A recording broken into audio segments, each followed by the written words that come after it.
I'm back, C.G. Cooper, Core Justice, Chapter 26.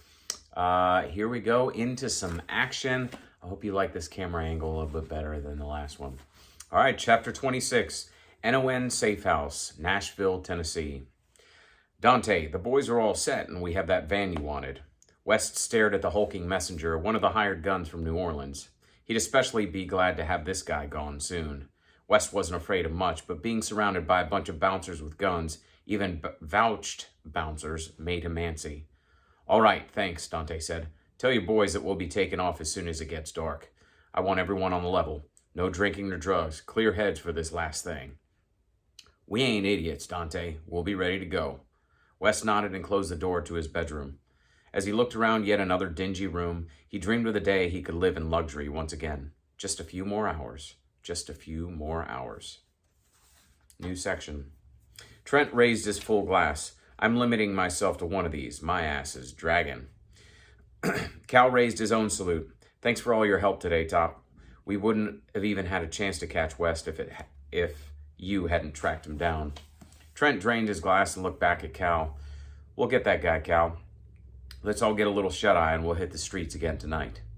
Thanks, Top. Trent nodded and, with surprising grace considering his size, hopped up from the couch and left the bar.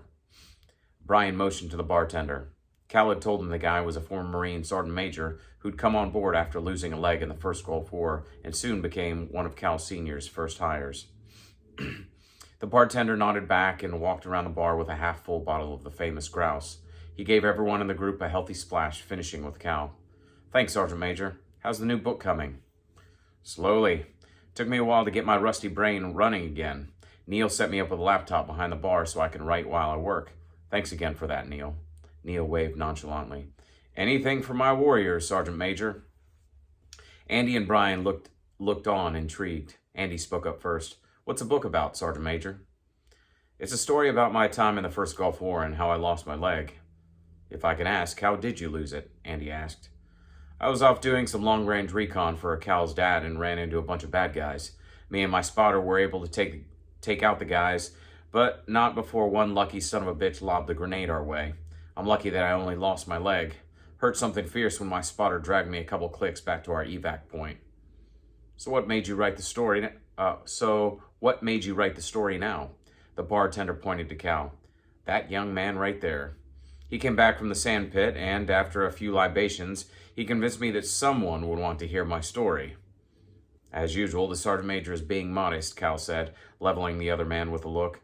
The book isn't about that one incident. What he failed to mention, of course, was that he got a silver star out of that one because the bad guys in question were on their way to ambush one of Dad's companies. He and his spotter took out almost the entire enemy party of 20-some guys with a sniper rifle and an M203. The rest of the book is going to be about his battle to regain active duty status after losing his leg.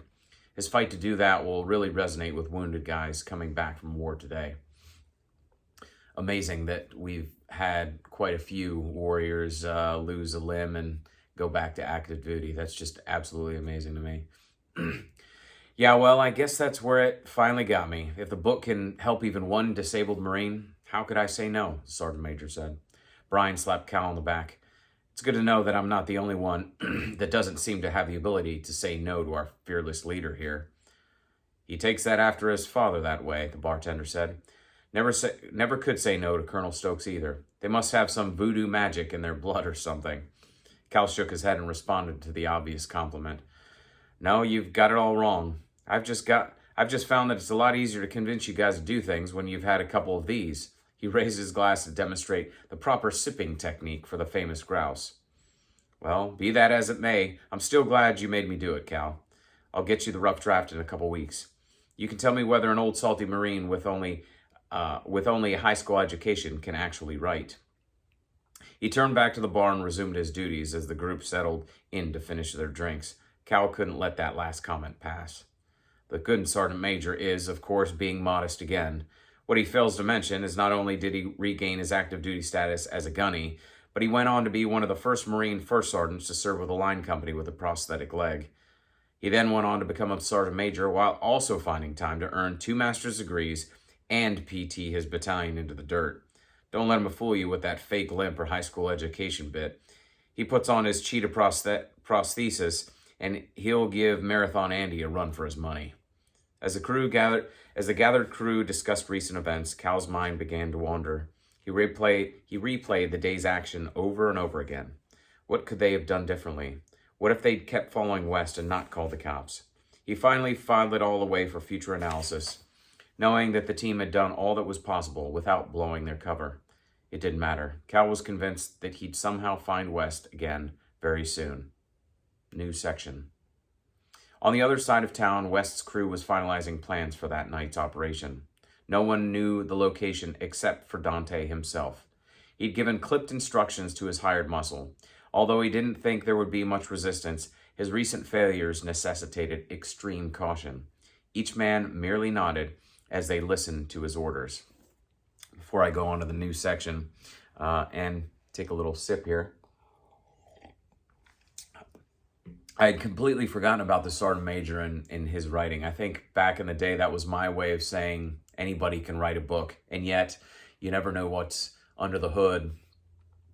I served with many a Marine that was much, much smarter than me, and many of whom have gone on to have fantastic careers in and out of the Marine Corps and write books and get into television and get into finance and all sort of things. So that's a great, kind of reminder that there is no limitation, that the only limitation we have is what we put on ourselves. And I've definitely found that time and time again, that when I hesitate, it's because of me. It's because of some fear and not really because of reality. Anyway, enough pontificating. Let's get on to the next section. After adjourning from the bar, Brian and Andy headed back to their respective rooms. Neil and Cal headed to Travis's office to discuss options for continuing the search. So what are you thinking about work-wise after we get this guy, Cal? Neil asked. Cal shrugged his shoulders, still not clear about where his path might lead. I'm not sure. I want to see this thing out first, then who knows, maybe I'll go on a long vacation. Neil glanced emphatically at his friend as they walked. Oh, empathetically, not emphatically. Have you talked to Higgins yet? Neil asked. Dr. Alvin Higgins, Ph.D., was SSI's resident psychiatrist. He'd been a longtime member of the CIA's Brain Squad for years. Brain Squad, probably not a technical term for all of you ex-CIAers out there. He came to SSI after working with the company on a particularly hairy case a few years back. He was SSI's resident expert in all things intellectual, meaning he could either unwrap the mental wiring of criminals and terrorist leaders, conduct interrogations. He'd helped develop new and non-lethal techniques for the CIA for years, or help SSI employees and family members with any counseling they needed. A pudgy man, a smidge over 5.5 feet tall, the affable Dr. Higgins had quickly endeared himself to employees at SSI. Where some psychiatrists were aloof and borderline condescending, Higgins was the exact opposite. Jolly in a way that reminded you of Santa Claus, Higgins had actually been the reigning Saint Nick every year at the company Christmas parties. Not really what you'd expect from a man who dedicated most of his adult life to the extraction of information from men's minds by all means necessary. Cal shook his head. No, I haven't seen him yet. Come to think of it, he'll probably be with Trav right about now. Trav said he'd gather the inner circle to think this West thing out. As they entered the headquarters building, the usual bustle of activity seemed like home to Cal. He had never officially worked at SSI, but he'd practically grown up in these halls. At the same time, he always got the feeling that he was in the middle of a battalion headquarters in the field. Electronic maps and target dossiers were displayed on an impressive array of flat-screen panels all along each wall. SSI remained on the tip of the technology curve, thanks in no small part to Neil and his team of techie geeks. They headed to Travis's secure office. In reality, this entire building and any other SSI structure with any sort of information capability was shielded from outside snooping by advanced electronic jamming and masking technology, once again courtesy of Neil's R&D team. The masking system was now being leased by numerous government facilities, and a mobile version was also in development for field headquarters. I wonder if that's a real thing now. Cal entered Travis's spacious office, not really knowing who to expect. He glanced to the 8-man conference table in the corner and found the party waiting. 2 others accompanied his cousin. The group included the first female employed by SSI, company attorney Marjorie Haynes, the Hammer. Not only ferocious in court and deposition rooms, she was also an expert martial artist in Brazilian Jiu-Jitsu and Kung Fu. She'd been known to take down multiple new recruits on the fighting mat after a particularly trying day. She'd entered SSI shortly after winning a case against the company. Travis and the rest of the executive team had been so impressed with her tenacity that they'd gone after her to fill the role of lead attorney. It didn't hurt that she could match many of the men in physical discipline, was a former prosecutor in the Navy JAG Corps, and a die-hard patriot. She was, of course, well paid for her efforts at SSI and was considered one of the inner circle members. Today, she was standing casually, her typical gray pantsuit perfectly tailored to her athletic build. Her dark hair was pulled back in a sleek ponytail. And next to Haynes was SSI's head of internal security, Todd Dunn. Dunn was Travis's first hires at SSI and a beast. If there could be a human version of an English bulldog, it would be Dunn. A muscular barrel of a man and former Army Ranger, Dunn rarely cracked a smile, but could be absolutely depended on, as anyone who knew his story could attest. All right, that's the end of chapter 26. We see the SSI crew getting together, and we first meet the Marge Haynes, the Hammer, and Todd Dunn. Todd Dunn is actually named after one of my very good friends who was not in the Army, was not a Ranger, but was one of the people who's always been behind me no matter what.